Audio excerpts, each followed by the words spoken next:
Welcome to the COVID-19 Researcher Spotlight Series. Today I interview Dr. Josh Quick of the University of Birmingham, who is integrally involved with the ARTIC Network, a collaborative effort to understand the genomics of viral outbreaks. Josh's experience began with Ebola and Zika viral outbreaks, and in January, the ARTIC Network released a protocol for coronavirus sequencing, which has been widely shared around the globe, enabling worldwide genetic sequencing of the COVID-19 outbreak to help deliver epidemiological insights. Hi, Josh. Thanks so much for joining us today. Oh, it's a pleasure to be here. Could you tell our listeners what the ARTIC Network is? Essentially, what the ARTIC Network is a Wellcome-funded collaborative award between Birmingham, Edinburgh, and Cambridge universities in the UK. It was awarded to Nick Lohman, Andrew Rambo, and Ian Goodfellow, who began collaborating during the 2015 West African Ebola outbreak and decided to put the proposal together to build the network. Ian was established an iron torrent sequencing laboratory in Sierra Leone during the West African outbreak, and Nick Lohman and myself did the first nanopore surveillance sequencing in Guinea, and Andrew played a big part in orchestrating all the data that came from those sequencing sites and performing phylogenetics analysis. So that's really the genesis of the network.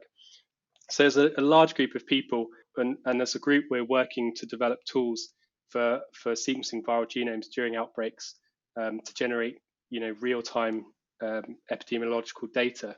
We focus mainly on nanopore sequencing because that's really something to base the research around, because we're really interested in the idea of portability and generating real-time results, because this idea of a very rapid sample to answer time and doing sequencing on site close to the samples is really the basis for all this kind of work.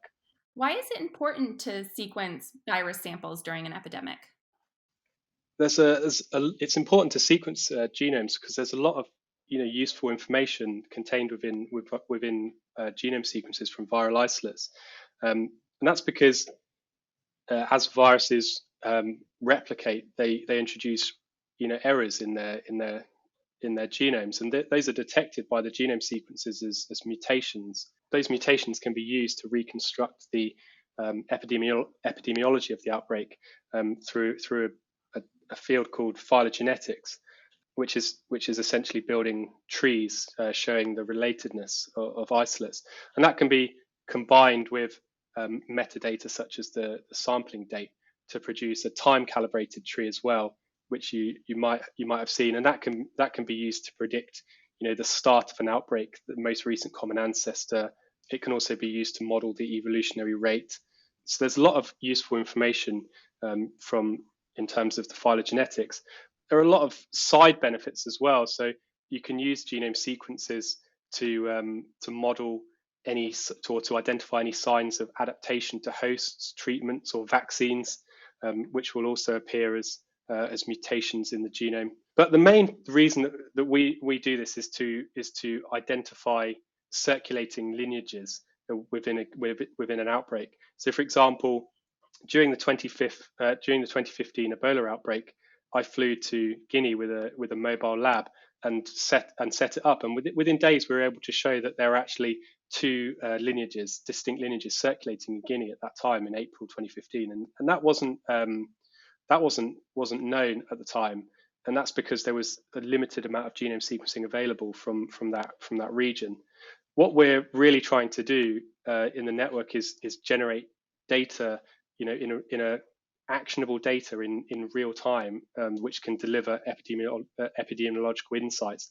But also we're trying to generate information which is useful to local health authorities, so that they can make interventions which can hopefully positively influence the course of an epidemic or an outbreak. To give another example, the epidemiological findings that we made during the Zika virus outbreak were able to show that. So to give a bit of background to that project, we had a mobile lab which was actually on a bus doing a 1,000-mile road trip through northeast Brazil, and we were collecting samples in public health laboratories as along the way, but we were able to determine by identifying, the most recent common ancestor using phylogenetics approaches, that the actual virus had been circulating in Brazil for over a year before it was detected, and that was because symptoms of the Zika virus infection were quite similar to other endemic viruses in the region, like chikungunya and dengue. So those are a couple of examples in projects that we've been involved in the past. The current project that we're working on is called the COVID-19 Genomics UK Consortium, or COG UK for short. And there have been a number of important findings from genome sequencing that have from this project so far.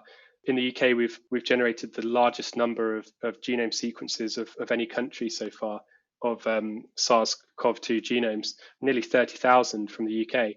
And what we're able to do using that information and flight and travel information was to one of the important findings from the consortium so far is that there was over 1,350 separate introductions into the UK during March, and that those were mainly from our close European neighbours, France, Spain, and Italy. So it might be different to what people have been expecting in terms of how the virus came to the UK. For example, was there a sort of a patient zero that brought the virus to the UK, and then there was onward spread? It wasn't like that at all. There was massive numbers of separate introductions, and we've been able to show that locking down 2 weeks earlier probably could have prevented about half of the deaths in the UK. The other thing that we're doing is monitoring the lineages that are still circulating now, even though we're on the downward epidemic trend. We're monitoring the lineages that are circulating, and many of those are now going extinct, which we can determine from the sequencing results from the current samples. Why is it so important to do the sequencing close to the source of a viral outbreak? Well, there are lots of good reasons to do that, but one of the main advantages of doing that is speed, really, because we're trying to focus on real-time prospective sequencing. If you can take the lab to the samples, you don't have any of the delays associated with shipping hazardous samples to other labs. The turnaround time that you can achieve in country can be as little as 24 hours from sample collection to a genome sequence being available, and that just wouldn't be possible if you had to ship the sample abroad or to another lab elsewhere in the country. So it really makes a lot of sense to do sequencing at the point of need. And I think that one of the reasons that this is not more popular is that people worry about and not having that sort of lab infrastructure available. But we've been developing what we call a lab in a suitcase for since our first outbreak response, and it's developed and improved over time. But it includes sort of portable isolation cabinets for keeping amplicon contamination to an absolute minimum. And even though it's a portable system which is actually built from repurposed hydroponics tents, it's very effective at keeping contamination at bay in a portable form factor. So there really is there's no really serious drawbacks to doing the sequencing in country, especially if you have a lab in a suitcase available. Yeah, so it seems like you've had a lot of experience in sequencing viral genomes. Could you tell our listeners how you got started doing that? Yeah, so you have to go back quite a long way to the 2015 West African Ebola outbreak, which was when... Josh goes on to say that they began a long shot project to perform real-time sequencing of Ebola in Guinea by using the MinION to create the lab in a suitcase, which was moved several times during the study, demonstrating the advantages of a mobile lab. Shortly after, the Zika outbreak in Central America necessitated a change to the singleplex RT-PCR and pooling protocol that had been employed for Ebola. They decided to use multiplex PCR coupled with native barcoding to achieve high throughput sequencing. But the sequence wasn't as successful, which led Josh to create his own primer design program. which I called Primal Scheme, which is a pun based on a Scottish band, Primal Scream. I still develop that now with another developer, Andrew Smith. But it was inspired by AmpliSeq workflow, which is a commercial multiplex PCR panel, and I was convinced that the success was lay in the design of the primers themselves, and that there wasn't actually any fancy chemistry going on. The one notable thing about it was that it had an unusual two-step PCR program, which included a 15-minute 65-degree annealing extension step. So I went to the lab, started to fiddle with a toy multiplex panel, testing different conditions and primer designs, and that was when I started using NEB Q5 polymerase, because it allowed for higher TM primers to be used. It has a DNA binding domain, which allows very high annealing temperatures to be used, and that was ideal, I thought, for the application, because I wanted a very, very highly specific PCR with very little off-target amplification. And I felt that one of the ways to do that would be to use a high annealing temperature primers. So but a number of the things that we still use in the protocol today were locked down during that time. For example, the two-step cDNA synthesis using random hexamer priming, the Q5 polymerase, which I mentioned, the primer concentration, which I determined in the lab to be the best, and the primer design tool itself. But so we were able to put all those things together and go back to Brazil another 2 times actually, and successfully sequence the a number of genomes from Brazil, and luckily it worked well enough to complete the project. Another thing that we did during that time was to develop the one-pot ligation protocol, which is based on the Ultra 2 Illumina library prep workflow from NEB, which we've been developing and supporting for a long time, because it makes such a big difference to the hands-on time when you use that in the lab, which is quite important when we're working in the field, because it obviously directly impacts the number of samples that we could process, and we still use that now in a yet improved version. So during the COVID-19 outbreak, development on the protocols really started up again, and we've just finished writing up a paper on the work. We made a number of improvements to the protocol to improve the performance and streamline it. The double barcoding rate has now been improved to 70% using this one-pot barcode ligation protocol through tweaks to the conditions. That's a really, really high efficiency of ligation that we're managing to get now, and that's while reducing incorrect assignments down to 0.001%. So very, very pure binning using this protocol. And another thing that we were able to do was to remove the post PCR cleanup and replace that with simply a 1 in 10 dilution, which removes a lot of hands-on time and a lot of manual bead cleanups. So we're now able with this protocol to go all the way from cDNA synthesis to barcoding without any cleanups. Yeah, can you walk us through sort of the basic ARTIC protocol? Yeah, sort of briefly alluded to the fact that it's a multiplex PCR followed by barcoding and sequencing. But to go into it in more detail, so you start with extracted RNA, and then we do a cDNA synthesis using the LunaScript supermix from NEB. We were originally using Superscript, but we've moved to LunaScript because if you factor in the cost of the RNAs out and the random primers, it's actually cheaper to use the supermix. It also comes as a 5x master mix, which means you can get more RNA into the reaction.